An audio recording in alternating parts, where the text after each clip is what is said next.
agora mais um episódio do Quem Ama Pode, porque quando o assunto é amor, histórias não faltam. Eu sou a Fernanda. Eu sou a Meire. O primeiro episódio foi um sucesso e a gente está aqui novamente para contar histórias de amor. E a história de hoje é uma história de amor em salvar vidas. Nós estamos com a doutora Andréia Lúcia Rezende Martins Donato, que ela é cirurgiã mastologista no Hospital Madre Teresa e no Socorro, uma profissional que transformou cuidado em missão de vida. E o mês de outubro, né, é o Outubro Rosa. E a doutora Andréia, né, assim, já agradecendo mais uma vez por estar aqui conosco mais um ano.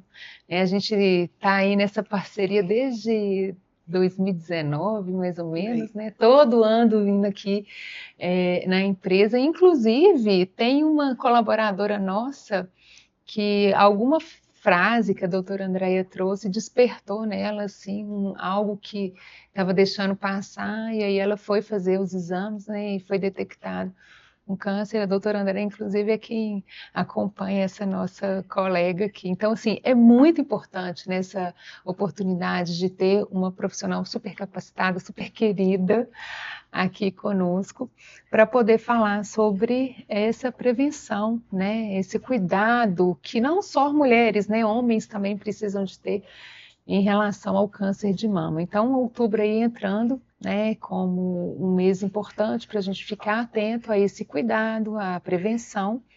Então, doutora Andréia, seja bem-vinda, e seria interessante você falar um pouquinho mais sobre você, né? Por que optou em escolher fazer medicina, se especializar em mastologia, se especializar em oncologia, né? O que despertou isso em você? Porque às vezes a gente escolhe a profissão tão jovem, né? E encarar a medicina assim também, já ir por um ramo, porque a medicina também tem vários segmentos ali, né? E por que, então, essa especialização, né?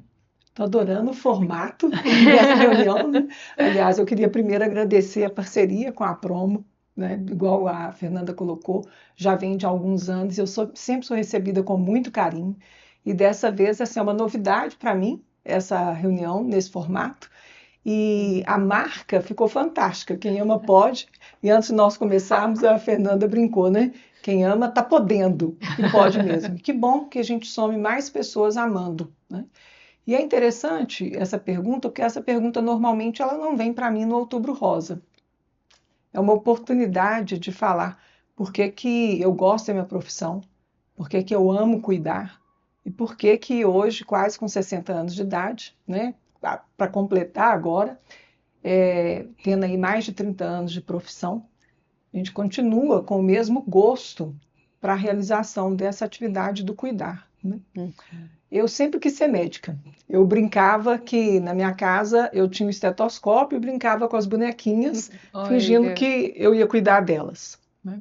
Eu acho que cada um tem seu jeito. Já minha irmã queria ser professora, colocava todo mundo sentadinha para dar aula, né?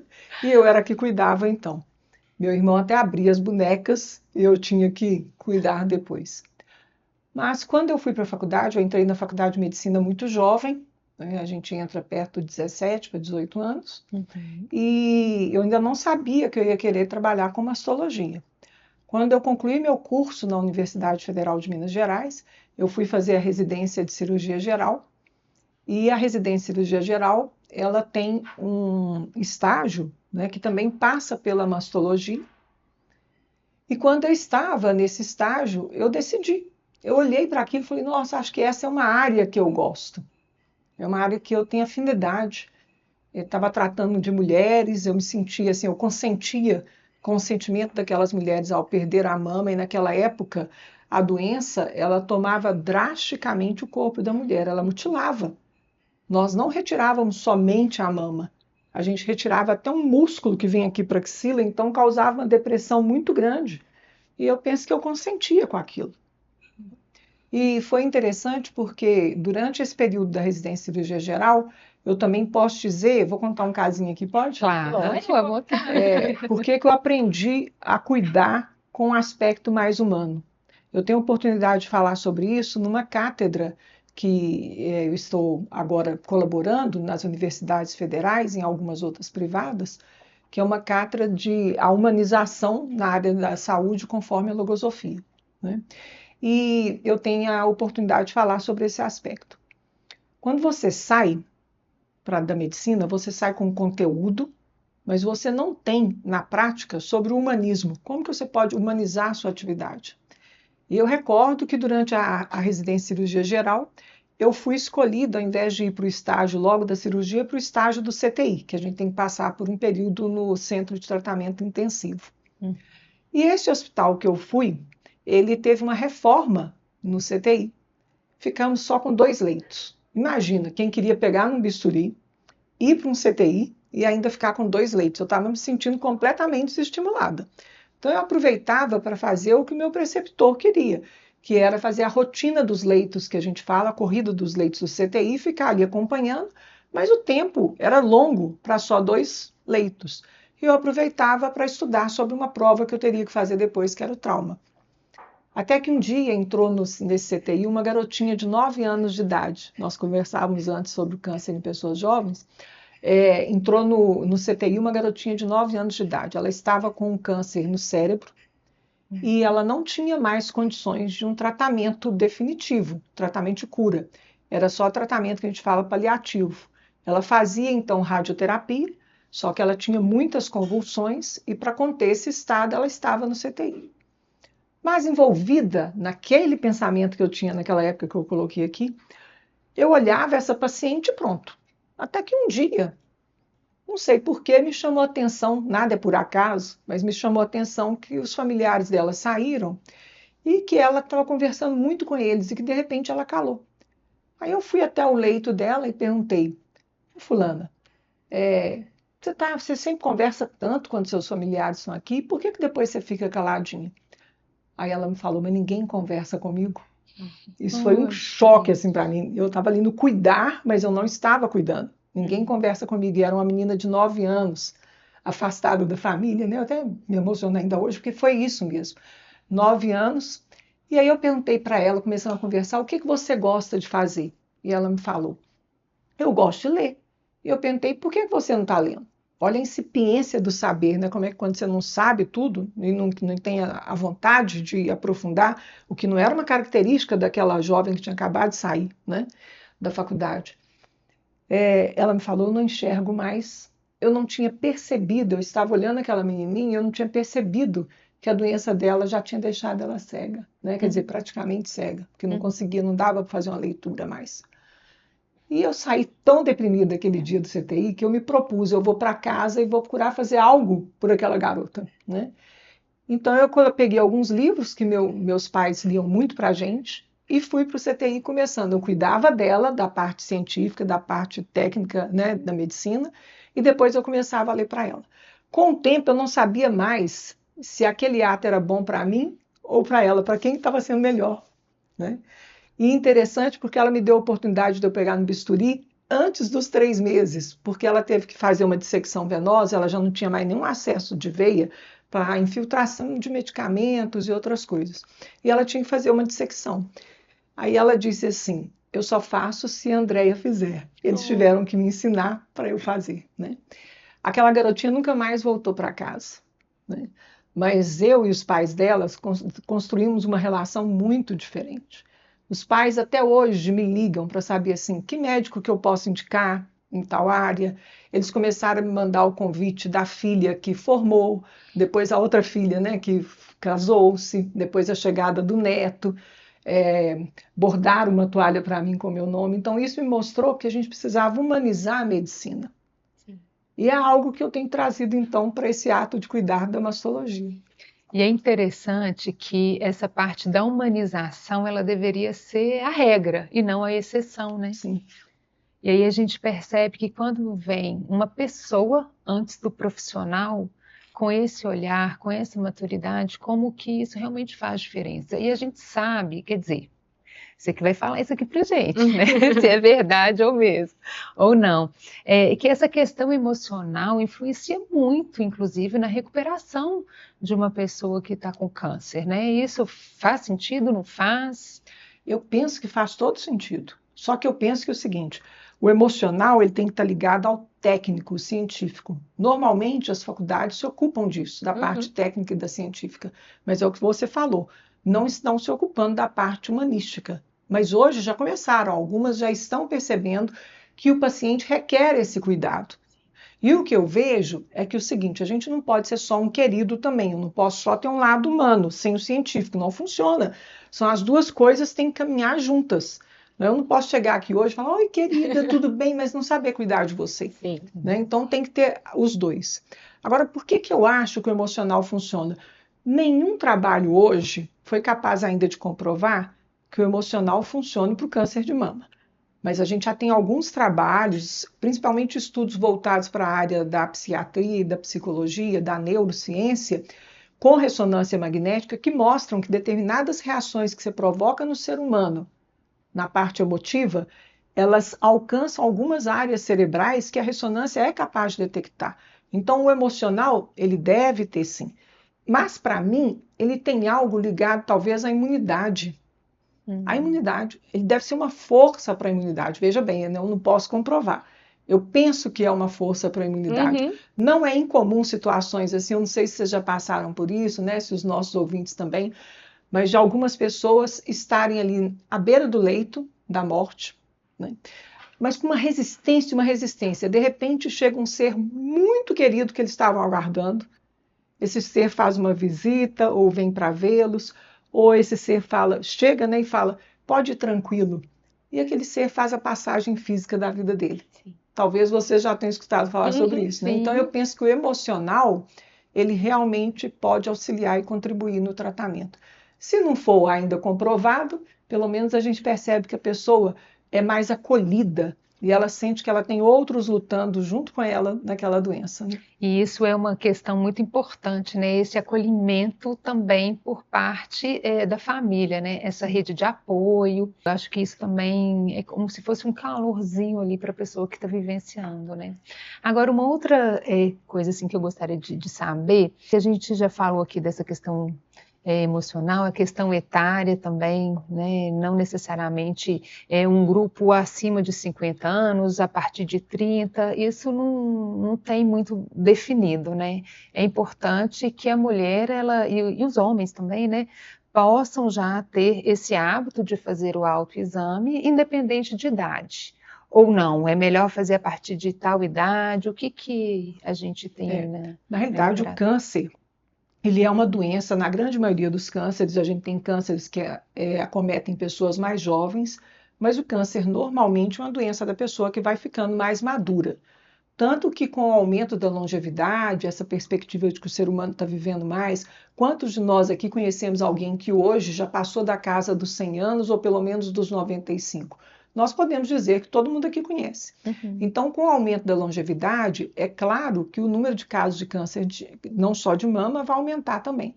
Mas para a mama, o habitual é a gente dizer que é uma doença mais comum a partir dos 50 anos de idade. A partir dos 50 é mais comum.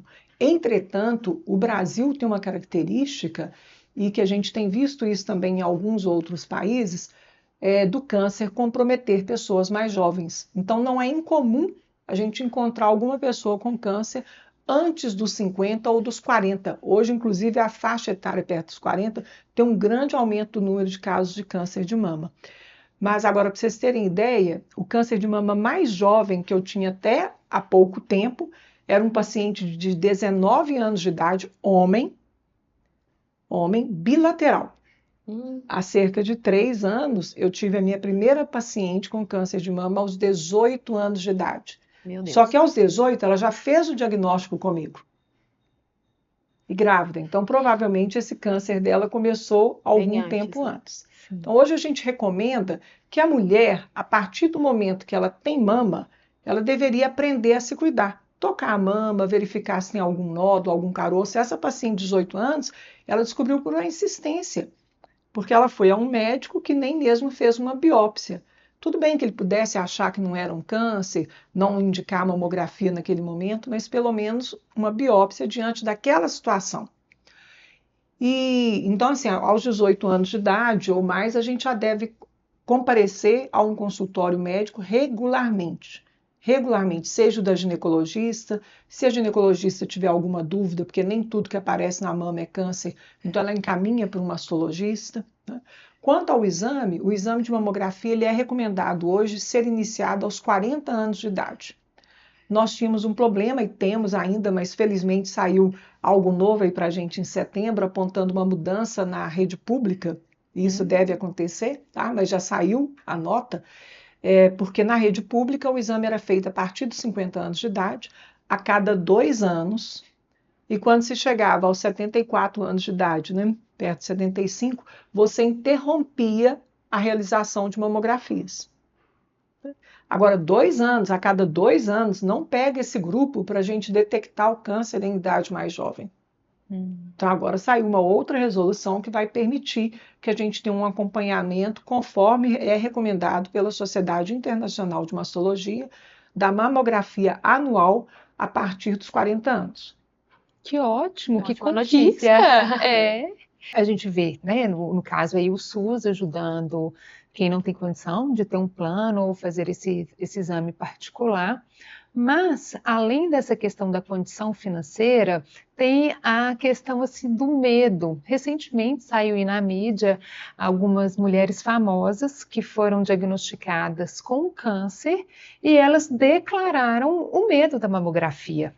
Então, eu acho que é importante ouvir você trazer isso aqui para a gente. Por que esse temor de um exame? Porque eu entendo, Fernanda, que a prevenção é o melhor tratamento. Sim. Um dado mesmo, o rastreamento chega a 24% só no Brasil, das mulheres que fazem o exame. É muito baixo, você pensar assim. Ainda mais com os recursos hoje, com esse acesso, que eu lembro, assim, quando começou mais forte as campanhas sobre fazer exame de mama, tinha ainda aquela dificuldade que as pessoas não sabiam do que se tratava. Mas agora, com tanta informação, e pessoas famosas falando que tem medo do exame, é um pouco assustador, assim, esse abandono desse autocuidado. E é assustador se nós pensarmos o seguinte, porque quando a gente fala em mama, câncer de mama, não é uma detecção, por exemplo, da gente fazer uma prevenção. A prevenção seria eu tomar uma vacina e impedir ou reduzir a chance de eu ter aquela doença. A gente faz o diagnóstico precoce. Isso é que é o caso. Quando eu descubro quanto mais no início, mais chance eu tenho de cura. E a mamografia, ela oferece essa oportunidade. É um exame de custo baixo, uma radiação que não compromete a saúde da mulher. E é importante a gente colocar isso, porque há pouco tempo, quantos de nós aqui não recebemos, através do WhatsApp, através do Instagram, alguma mensagem de pessoa desaconselhando a fazer a mamografia? Essas pessoas estão sendo, inclusive, punidas pela sociedade de mastologia. A Sociedade Brasileira está procurando fazer isso, porque alguns são médicos e deixando de dar um esclarecimento devido, certo, para a população. E quando a gente fala nessa cobertura que você colocou, por exemplo, não tem a menor chance no Brasil da gente ter uma cobertura dessa. A gente deveria ter uma cobertura muito maior, porque no Brasil nós temos mais de 7.500 mamógrafos. Mamógrafos. Então, ou seja, aparelhos para fazer a mamografia. A metade desses aparelhos, ele está disponível para o SUS.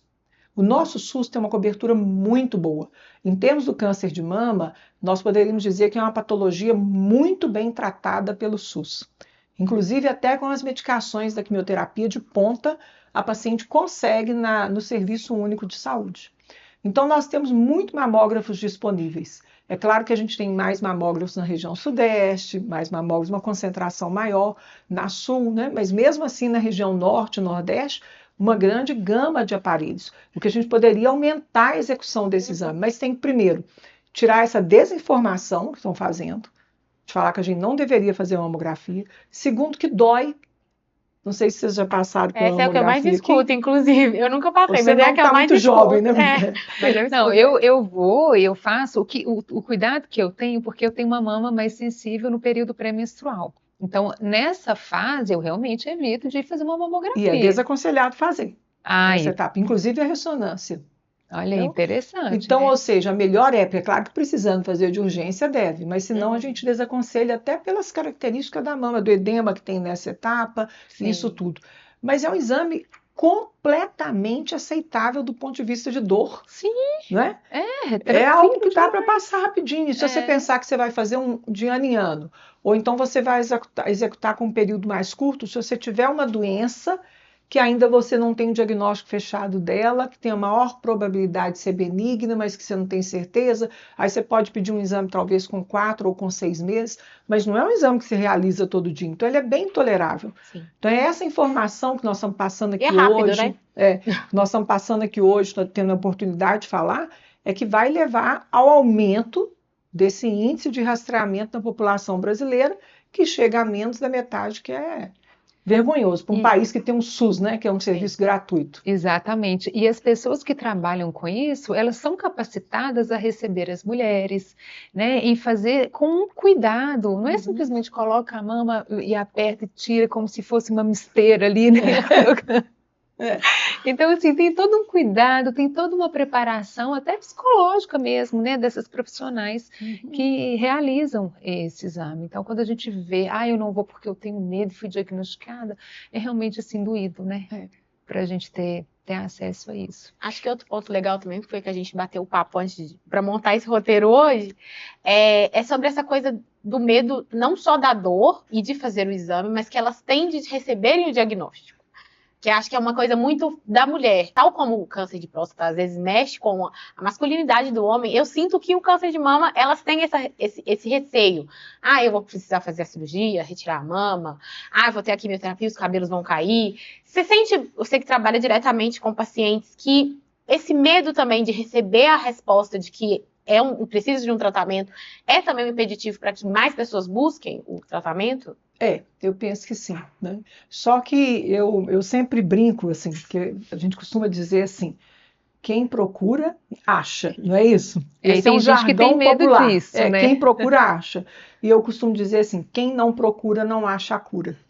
Porque, na realidade, se você faz o exame com a frequência certa, você vai descobrir num período que não é preciso tirar a mama. Muitas vezes vai ser desnecessário o uso da quimioterapia, não vai ter indicação. Então o tratamento vai ser muito menor. Só que a pessoa não percebe isso, né? Então ela vai com esse temor. E a mama, assim, por ser uma coisa externa que simboliza a sexualidade, né, a beleza da mulher, de repente também causar, vai ter que mexer na minha mama, vai ter que retirar, né? Eu sinto que, assim, das partes que compõem a feminilidade, a gente tem a mama, tem o útero, o ovário, né, a vagina, mas útero, ovário e vagina praticamente ninguém vê. Ninguém vê. Né? E você recorda dele quando você quer engravidar, quando está menstruando e está dolorido, né? Quando a menstruação não vem, uma coisa desse jeito. Agora, a mama não, ela compõe a silhueta feminina. Então, a pessoa tem receio realmente de ficar sem a mama. E, além do que, a mama tem um aspecto para a mulher tão importante, né? Na amamentação, no ato de amamentar, de oferecer a vida, o cuidar do outro. Então, a mulher tem medo. E eu me coloco numa posição de que eu talvez também tivesse medo se eu não tivesse a informação, o conhecimento. Eu não estou livre de ter um câncer de mama, eu não sei se eu vou poder ter. É claro que na minha família não é um histórico, normalmente, que é a maior chance que tem, mas não é.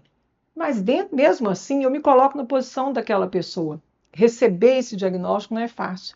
Então, de que forma que eu vou falar com a paciente sobre o diagnóstico? Mas todo mundo tem que começar a ter consciência. Se eu detectar no início, eu posso conservar minha mama. Eu posso ter cura. E eu posso ficar sem a quimioterapia. Isso é interessante porque você lida com isso diariamente, né? Como que é para você? De onde que você tira essa energia, essa vontade de ajudar?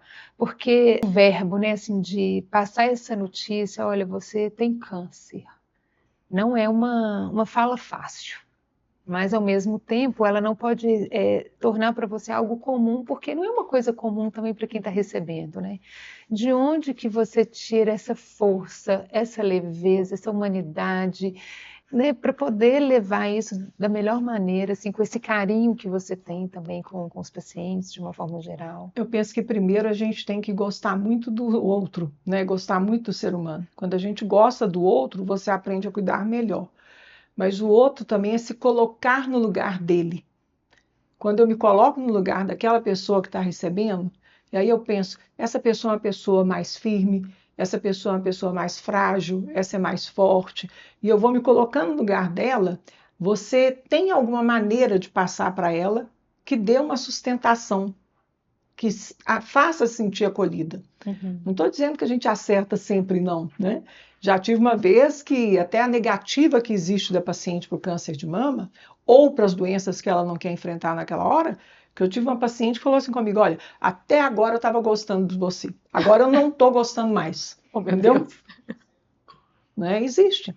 Mas aí a gente tem que ver que aquilo é uma reação da paciente, não é com você. Sim, é um Porque momento normalmente dela. as pessoas, os seres humanos, entram em choque por isso, É um né? baque, né? Assim. Mas não é uma reação dela. Eu tenho que entender e tenho que dar apoio e esperar o tempo dela chegar, o tempo dela chamar a ser acolhida, né? Mas ir encaminhando o tratamento, né? Essa questão assim que a gente pega, né, o próprio mês de outubro para ser um momento ali de alerta, porque a pessoa ela não tem que se prevenir só em outubro especificamente, né? Ela pode correr atrás disso, mas a gente pega ali o mês de outubro, né, porque simboliza isso. Isso aconteceu lá atrás, né, se eu não me engano foi nos Estados Unidos, Foi nos ali, Estados Unidos, mais ou começou. menos 1980, 1990, e que só chegou aqui no Brasil também lá mais ou menos 2008, e que virou lei mesmo em 2018. Sim. Tem alguma coisa específica para ser o mês de outubro ou não? Foi um mês aleatório, assim que... Não, foi um mês realmente definido, né, por esse aspecto da sociedade americana, né, que fez esse lacinho rosa, né? Mas o que eu acho interessante é porque o ser humano ele precisa de algo para lembrá-lo, para recordá-lo, para recordá-lo. E aí eu penso que instituir esses meses, igual estão sendo instituídos, né, do Setembro Amarelo, do Outubro Rosa, do Novembro Azul, os outros, né, agora a gente tem até do autismo e outras séries, é muito importante, porque dá a conhecer e a recordar, a gente precisa de recordar. Eu falo que eu lembro do meu exame, por exemplo, por causa do meu aniversário. Eu sempre marco meus exames todos para abril. É o mesmo meu aniversário, então em abril eu vou fazer. Eu já coloco isso na mente. Eu vou cuidar da minha vida, eu vou cuidar do meu ser físico, vou cuidar de mim mesma. Então eu já marco. Então eu penso que a população precisa disso. Agora tem algumas sociedades que elas influenciaram o mundo, igual esse Rosinha influenciou, né, do lacinho, e que elas optam também por outras iniciativas que recordam. Eu já vi nesses países, por exemplo, nos Estados Unidos, a placa de carro que você pode escolher uma campanha que você quer aderir, a sua placa vai ter aquela campanha. Legal. Então a placa tem um lacinho do câncer de mama, tem assim, eu apoio a prevenção dessa doença. Então, há uma série de aspectos que a gente poderia mudar para chamar a atenção do outro para vir a se cuidar. Porque são inúmeros os casos, como você colocou aqui no início. Uma colaboradora escutou uma palestra e aí ela foi fazer o exame. Se ela não tivesse escutado, talvez ela teria conhecimento disso muito mais tarde, não é? Ou teria deixado passar, né, aquela questão. Daquela provocação para que ela enxergasse a oportunidade de procurar ajuda, o que quer que seja. Agora, um outro elemento, vamos dizer assim, que está muito presente, que a gente está ouvindo falar muito, são os hormônios, né? Qual que é a participação hormonal para essa questão do câncer de mama, né? A gente ouve cada coisa assim que, por exemplo, peraí, deixa eu selecionar se eu vou acreditar nisso ou não. Essa fonte aqui é realmente confiável, né? Então, ouve-se que reposição hormonal provoca câncer de mama. Como que é isso, né? Nós temos várias causas de câncer de mama, várias. Depois a gente pode até falar alguma delas aqui, mas em relação ao hormônio, o que acontece? A mulher, quando ela entra na menopausa, que é aquele período que a menstruação falha e não vem mais depois, e a gente considera um ano com ausência de menstruação, já o status menopausal, né? Então a mulher entra nessa menopausa e ela perde então a atuação do hormônio estrogênio, que é um hormônio muito importante para o sexo feminino, muito. Estou falando isso porque o homem também tem uma taxa mais baixa, mas a mulher que tem o hormônio do estrogênio ativo, nessa fase antes da menopausa, ele previne, por exemplo, as doenças cardiológicas, uma série de outras coisas. Então a mulher entra no período da menopausa, ela não sabe normalmente disso, ela começa a pedir para usar o hormônio, por quê? Ah, minha libido caiu, eu já não tenho estímulo mais com meu parceiro, eu estou desanimada, meu cabelo está caindo, a minha unha está quebrando, a minha pele está ruim, eu estou com a vagina seca, aumentou o número de infecção urinária, uma série de coisas dessa forma. E ela vai e pede, tem as ondas de calor, doutora, eu não aguento mais as ondas de calor. Aí ela pede para iniciar a terapia de reposição hormonal. A terapia de reposição hormonal nada mais é do que você fornecer esse estrogênio que o seu organismo deixou de produzir, né? Uhum. Mas em alguns casos ela tem que ser acompanhada de um outro hormônio que é a progesterona. Quando a mulher tem o útero ainda, essa progesterona tem que ser dada junto ao estrogênio para evitar que o útero também desenvolva um espessamento e que possa caminhar para um câncer de endométrio, que é um câncer de útero. Quando a mulher não tem o útero, ela faz uso só do estrogênio. Tá? Uhum. Aí ela vai fazer e ela é aconselhada a fazer um controle regular com o mastologista ou com o ginecologista depois disso. Algumas fazem corretamente, eu diria que a grande maioria, porque as mulheres que usam a terapia de reposição hormonal têm esse temor de usar em função do hormônio desenvolver esse câncer. Uhum. Só que a gente sabe que o hormônio é muito seguro quando bem indicado.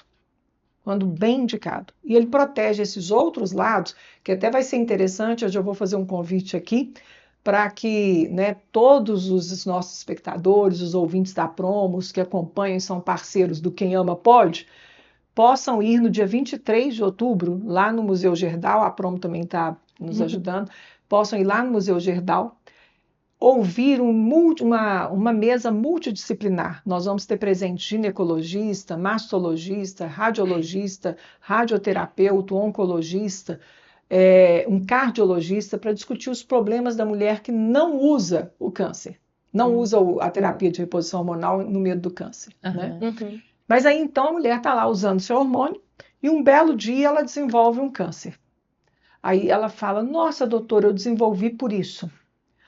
Sim, existe, aí é um aspas, existe um tipo de câncer, porque hoje quando a gente fala câncer de mama, nós não estamos mais falando de um câncer específico. É como se a gente estivesse falando do câncer de uma forma ampla.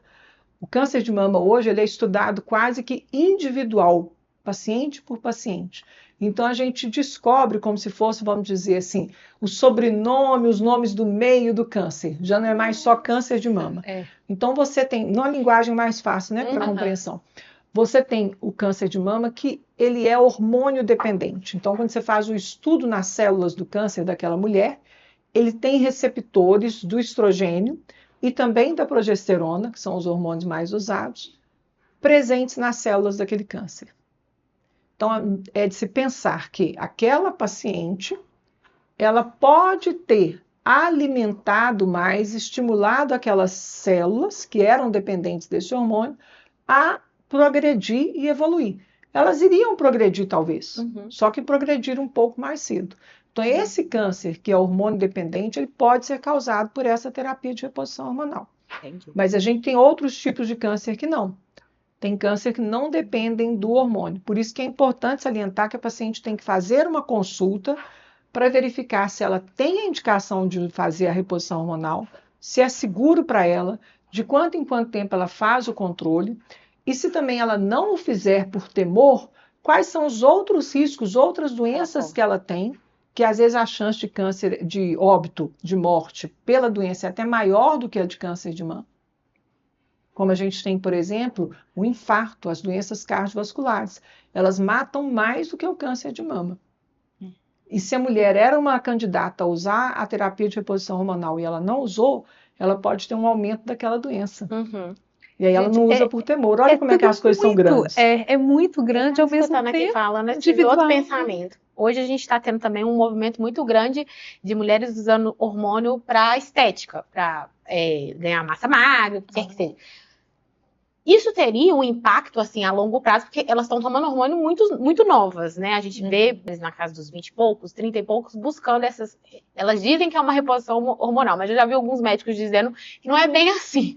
É mais complexo. Você acha que, a longo prazo, esse caso de adiantar tanto essa reposição e uma reposição não necessária seria um problema para essas pessoas no futuro? Hoje a gente tem um uso inadequado de muitos medicamentos, não só hormônios.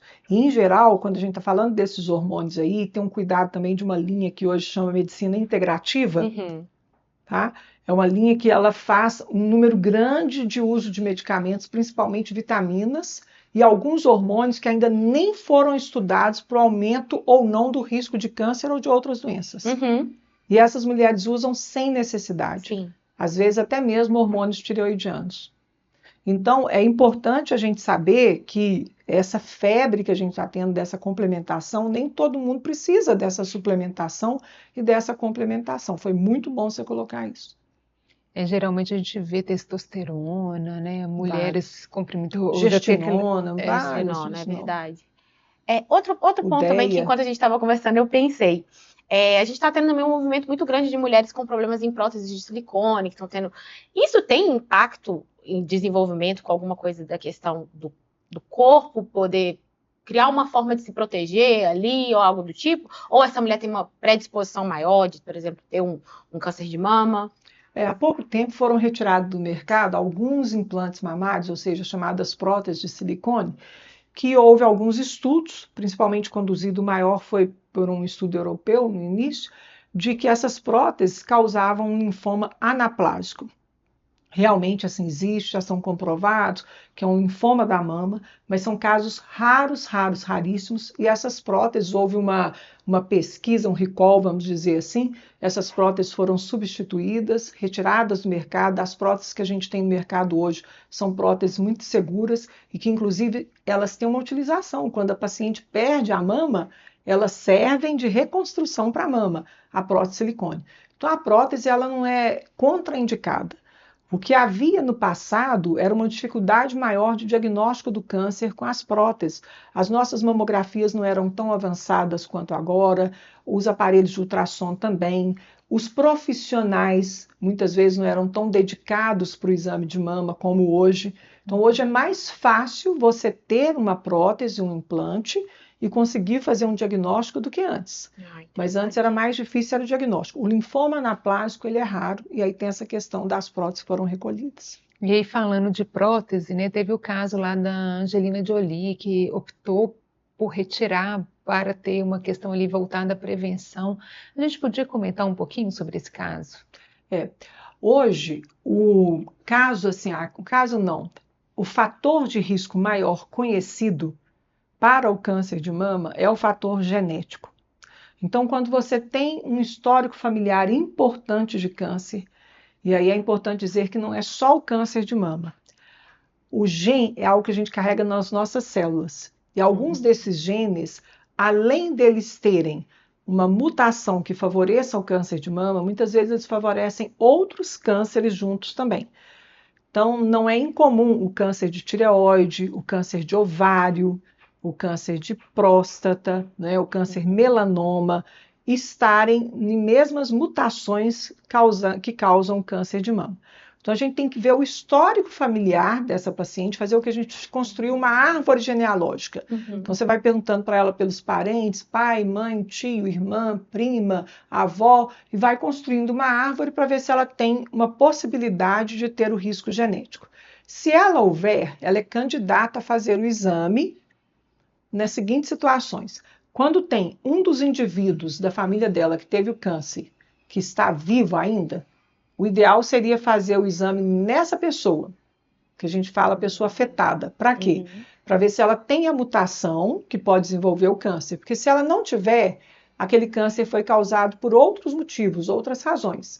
Porque conhecido hoje pelo câncer genético é 8 a 10% dos casos apenas. Então é a causa mais conhecida, mas não é, né? É 8 a 10%. Se não tem ninguém mais vivo, e a história dela é muito importante, ela mesma já pode fazer o exame genético para ver se é positivo. A vantagem disso, desde que a pessoa tenha a opção de fazer algo com essa informação, porque vamos supor, eu não quero fazer nada com isso, eu não vou tirar minha mama, eu não vou fazer um diagnóstico diferenciado, vou ficar apurando o médico de tanto tempo. Então, para que ela vai fazer aquele exame e ter aquela informação? Existe um custo e ainda pode ter algo psicológico para ela.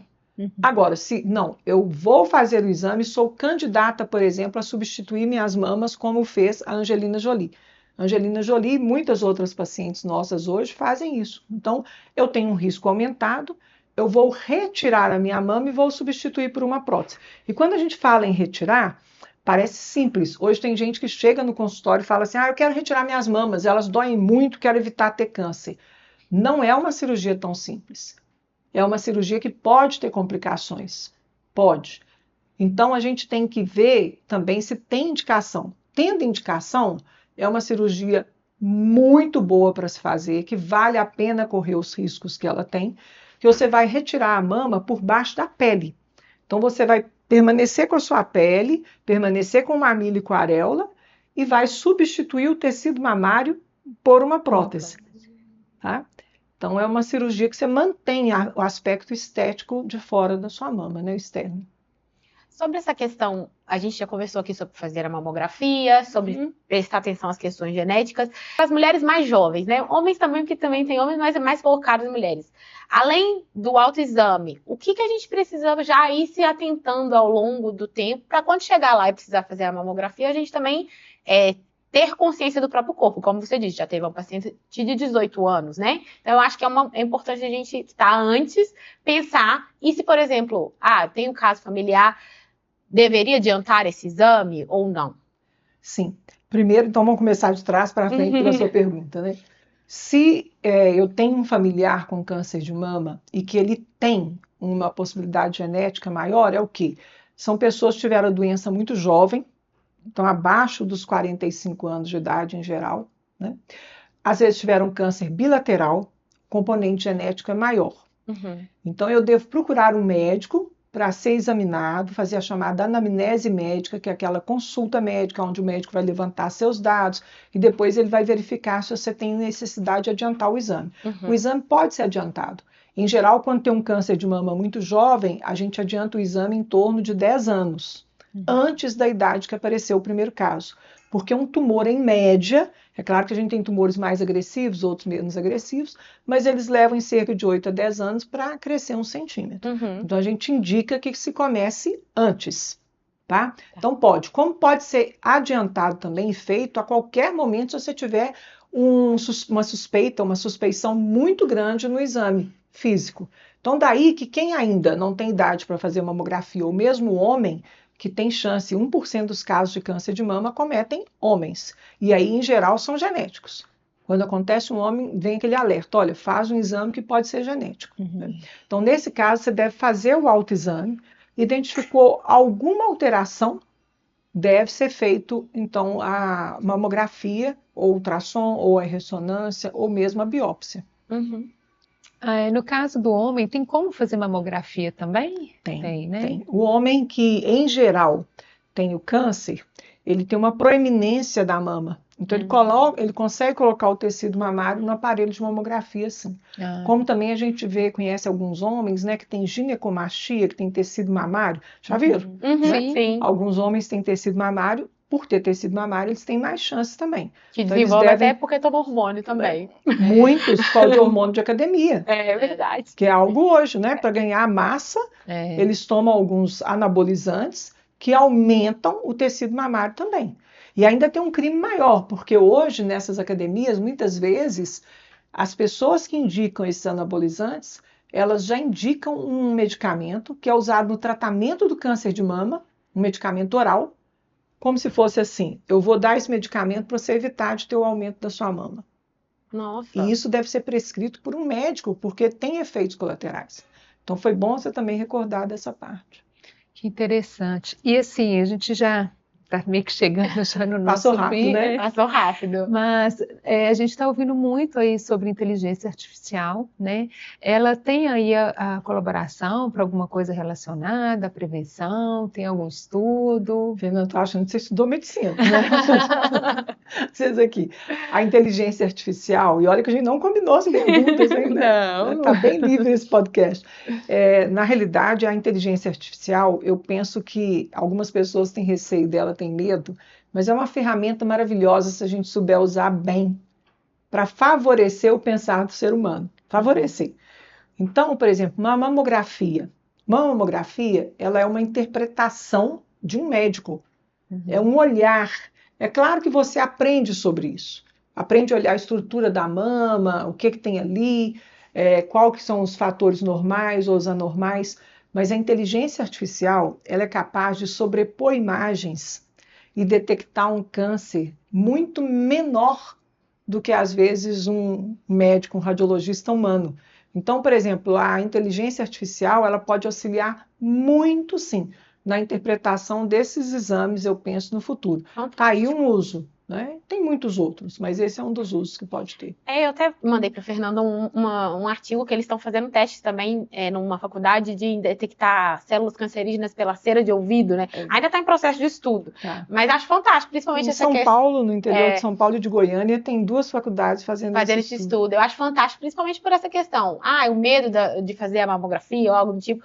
Estarem pensando em outras alternativas, ter também a inteligência para melhorar esse diagnóstico, acho incrível e fantástico. Doutora Andréia, tem algum recadinho aí que você acha que seja oportuno trazer para a gente ficar mais antenado ainda, com mais conhecimento? Que mensagem que você poderia trazer sobre essa questão ali do Outubro Rosa, aproveitar esse movimento de campanha em relação à prevenção? Eu penso que primeiro nós cuidamos muito aqui de tirar esse temor, o temor ao tratamento e o temor ao diagnóstico. Então, acabar com isso. E eu gostaria muito de usar a marca de vocês, né?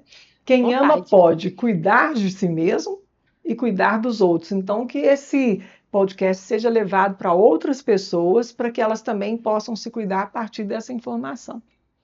Maravilha. E agradecer aí. A gente que agradece demais a sua presença, né? Assim, é um privilégio mesmo, né? Uma honra te receber aqui.